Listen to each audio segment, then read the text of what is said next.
Okay, so to give you an overview, Uh-huh. dito ngamin with the issue of Queensland nga in Australia nga adopting a lowering the age of criminal liability. Umuna ti amin, syempre handamot nga panunot. This is just my opinion kasi Australia is in another jurisdiction, but we Mhm. are expecting that somehow in the near future we will also adopt the same in the country. So, siyempre datayo dito yung Pilipinas, agur-uray tayo lang mat iti action iti lintag iti sa baling nga pagilian nga pagtuladan tayo. So, itatan sir kati nagpintas la unay ta adda dagiti pagilian nga bringing deti nang rugimanan ay nang ibaba deti yung age of criminal liability. But in our country, no kuma deti may panggap iti sir no kuma kas pagarigan adaptaran ti Pilipinas ti lowering the age of criminal liability. No kita mit si story ngamin, the revised penal code which was enacted in 1930 Mhm. and it was effective 1932. So no kitam ngamin sir, the age of criminal liability is actually 9 to 15 years old. Determine na ng batas yung age, yung discernment niya. So pwede nang makulong yung bata between 9 to 15. So ang age of exemption from criminal liability is only age 9 below. So yan ang nasa revised penal code. Until di ko alam kung anong year yon, parang sometime in 2003 or 2007 when Kiko Pangilinan is the senator. So siya yung nakaisip na taasan ang edad Mhm. ng age of criminal liability from 9 years old below naging 15 years old below. Okay. So yun yung amendment na ginawa doon sa ating revised penal code. Tinaasan niya. Ngayon ang age of criminal liability, yung exemption from criminal liability is 15 years old below. Ngayon ang determination ng tawag nito yung discernment or nasa tamang pag-iisip is 15 to 18 years old. So tumaas. Ngayon, moving forward, kaya 'di ba noong last time na nag-guest ako dito sa programa niyo sir.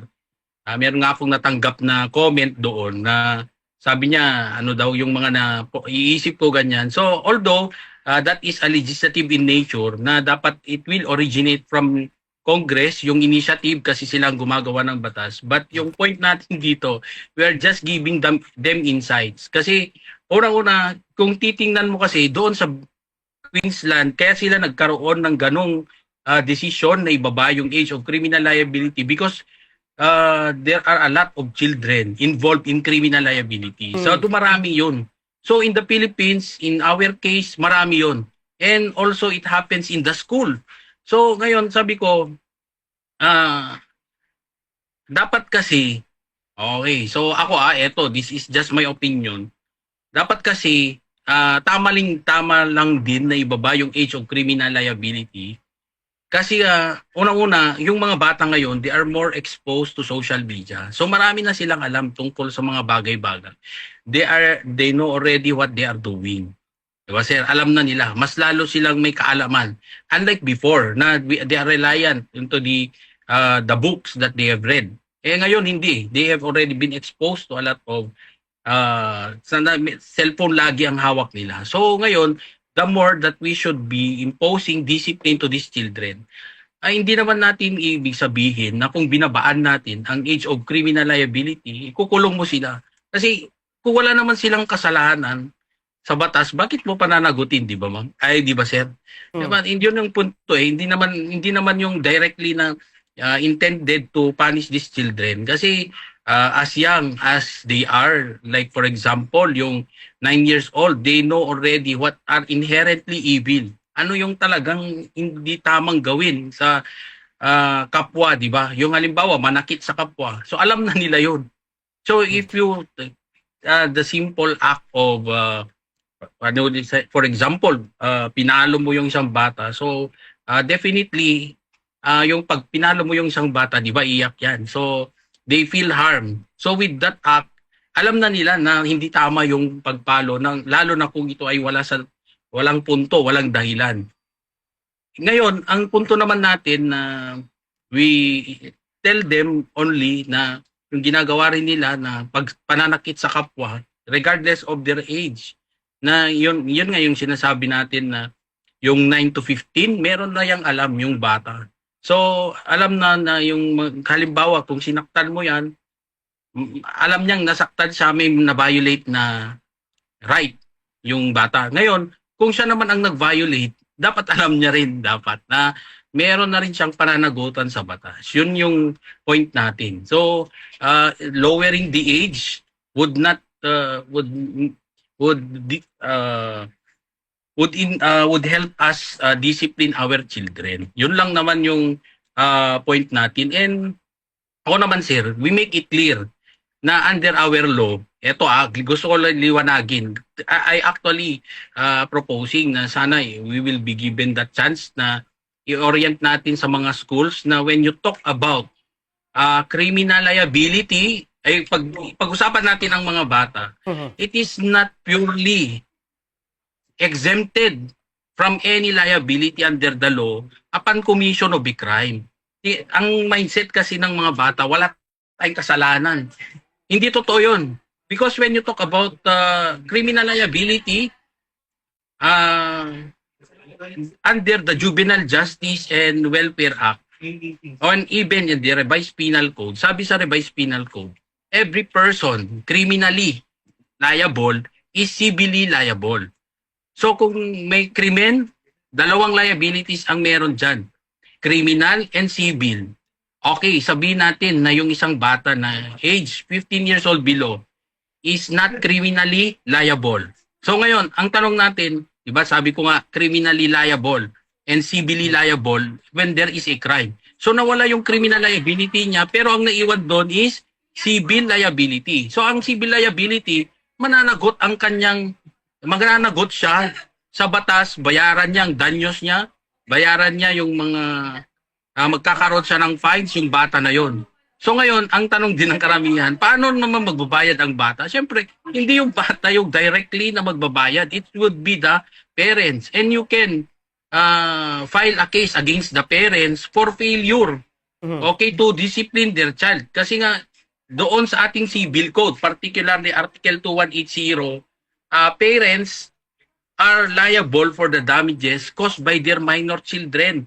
Okay, unless the parents prove that they acted with the diligence of a good parent to prevent the damage. So, meron yan na yung general rule natin dyan, parents are liable for the damages caused by their children. So ngayon, ang balikan natin yung katanungan na liable ba yung mga bata? Criminally, hindi siguro kasi because of exemption from criminal liability. But then, yung sabi nga natin sa Article 2180 of the Civil Code, parents are liable for the damages. So, pwede silang managot. Ngayon, ang another issue ko dyan is actually yung ating tawag nito yung Juvenile Justice and Welfare Act. Lagi kasi nating in-advocate na eto, mga bata na to ay walang kasalanan sa batas. Hindi po. Kasi nga, yung age of criminal liability natin, ang sinasabi lang, di ba, yung sa definition natin ng children is 18 years old below. Okay, so pero when you talk about crimes, ang 15 to 18 years old can be made criminally liable. Kasi nga, di ba, yung 15 to 18, ide-determine pa based on the facts and circumstances of a particular incidents kung merong discernment.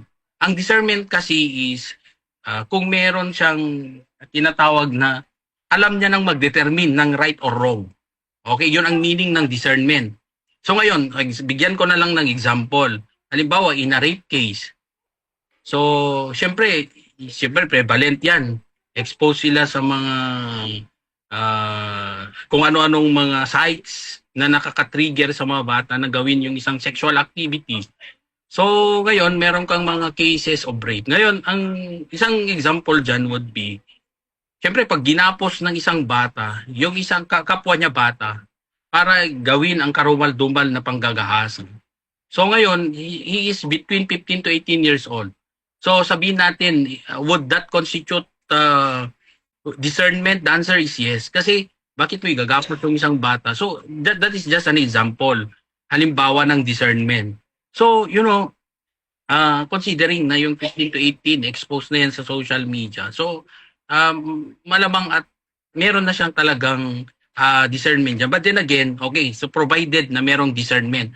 So, ang mangyayari po dyan, when there is discernment between this age, that there is a criminal offense, ang gagawin kasi dyan ng bata, suspended, ano lang yun suspended lang yung kanyang, ang tawag nito, yung kanyang penalty to be imposed. So, but still, would still be liable. So, after reaching the age of majority, pwede na siyang ikulong.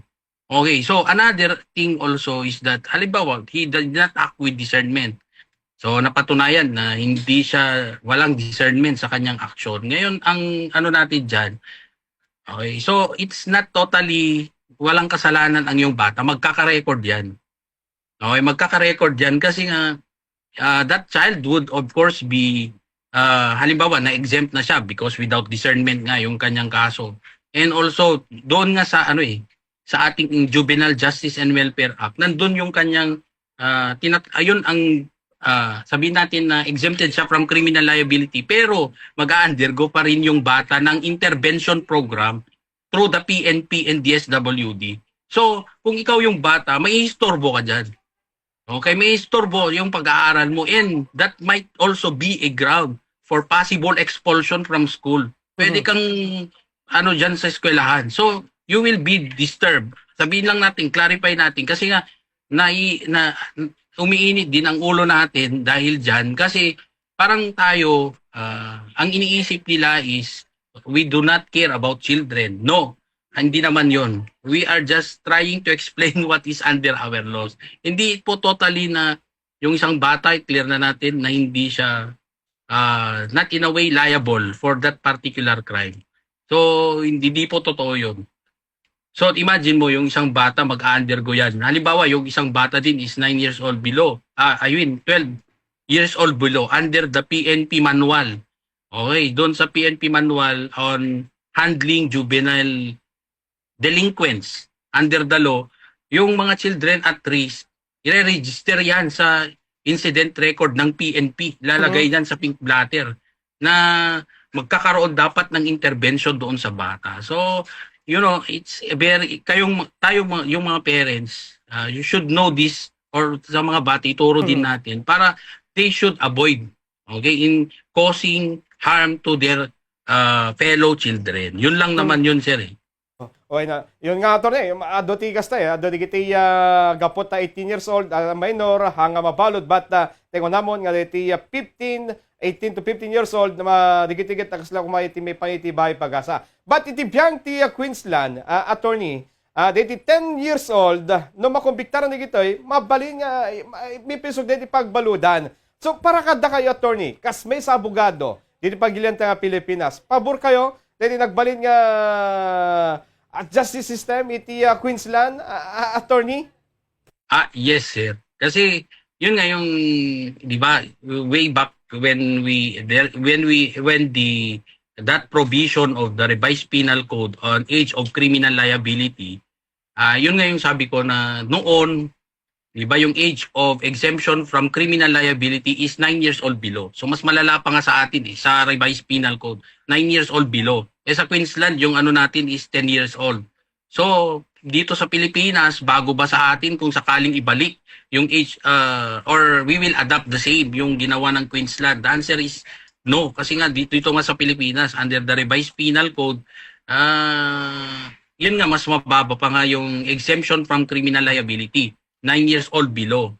Okay, so yun naman yung point natin, sir. And of course, hindi naman yung batas natin kung pinag-uusapan ang tungkol sa human rights, walang issue doon. Walang issue ng human rights. Everybody deserves their own human rights. So, mayroon tayo kasi that is an entitlement to do our act.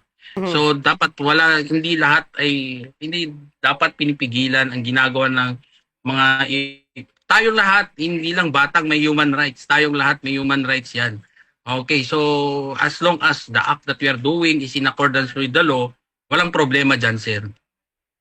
Okay, okay. But ikaw naman, dahiti ng kontinar, babayin ti international human rights, kaditi nga pasama, ng bati palawag attorney, even iti legal aids, dapat ti human rights na, attorney. Yes, yes, yes. We want also to clarify kasi ito yung concept kasi ng human rights, ang lagi nating nasa isip when you talk about human rights, 'di ba?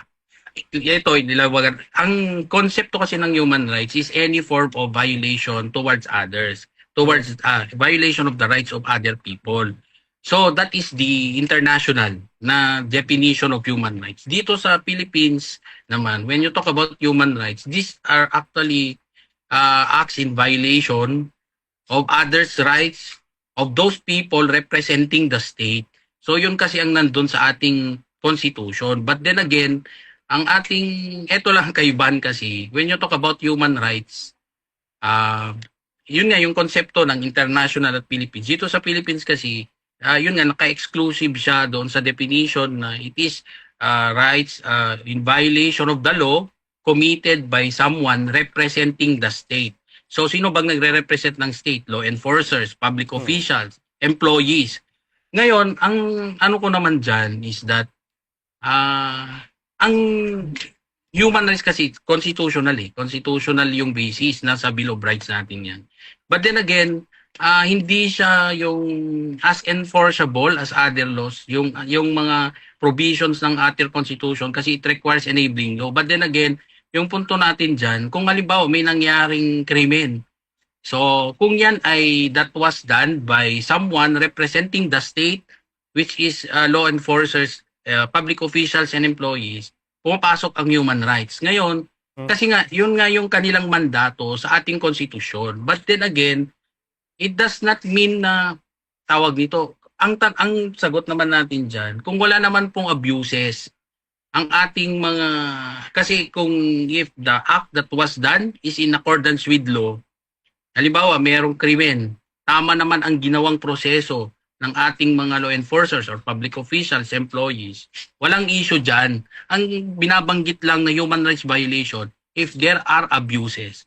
So, reminder din natin lahat sa ating yung hindi nakukuha yung punto na bakit kinokontra ninyo kami, gobyerno to. Kaming nag-implement tapos kokontrahin nyo, i-asil nyo ang human rights. Hindi po kasi ang binanggit ng batas, any form of abuses. Kung wala ka ng pang-abuso sa iyong posisyon, okay, sa iyong ginawa, bakit nagkakaroon ng issue? And one thing more, you are not forever public officials. You are not forever law enforcers, employees. Hindi. Kasi at the end of the day, halimbawa, di ba nag-duty ka ng strict 8 to 8 a.m. to 5 p.m. Yan ang duty mo. So you are a law enforcer. Pero paglabas mo ng trabaho, you are a private citizen. So you also have your own human rights. Na hindi naman, yun nga yung question dyan, it's not about, hindi naman issue dyan yung galit ang human rights sa mga taong gobyerno na gumagawa ng kanilang trabaho. Hindi yun yung point. Ang punto dyan is any form of abuse. So if the act that was done is in accordance with law, no issue at all. Okay. Yun naman. Attorney, maudi ka sa lutsod. If na may adaptar dito pagilan ti Pilipinas, iti nadaptar iti pinutar nga lintag iti Queensland. Kas may sa abogado, mayat nga ta o mayat kayo nga may implementar di pagilan ng Pilipinas, iti kasto nga agdamang kaputputar iti lintag iti Queensland, attorney? Oh, yes sir. But before I will answer, okay, kablawak pa iti panagkasangay ni Miss Allison Peacock iti timot lang kadwabi matla dito yung sir. Diyan kami nakablawa, nagbirthday gayam to no bigat. Okay, anyway, we are actually in favor kasi umuna sir. First things first. That was already in our revised penal code. Yun nga yung sa revised penal code natin is exemption from criminal liability is 9 years old below. So meaning 9 years old and 1 day above ay pinapenalize na under the law. Ngayon, ang Queensland is 10 years old. So mas matanda sa kanila, di ba? Okay, so kung i-adapt natin dito sa country natin, that's nothing new to us. Okay, hindi yan bago. Kasi 1932 until, for example, up to 2007 yon na in-implement yung Juvenile Justice and Welfare Act, increasing the age of criminal liability. So ang tagal palang panahon na yung ating age of criminal liability is 9 years, ay yung exemption from criminal liabilities, 9 years old below. So 9 years old and 1 day above ay meron ng pananagutan sa batas criminally. So matagal na pala natin in-observe yan. Ngayon lang yung delinquency ngayon parang mabilis kasi tayong nakakalimot ng ating history kaya hindi tayo nakaka-relate sa future. So ngayon kung i-implement yan sa ating country, we are actually in favor.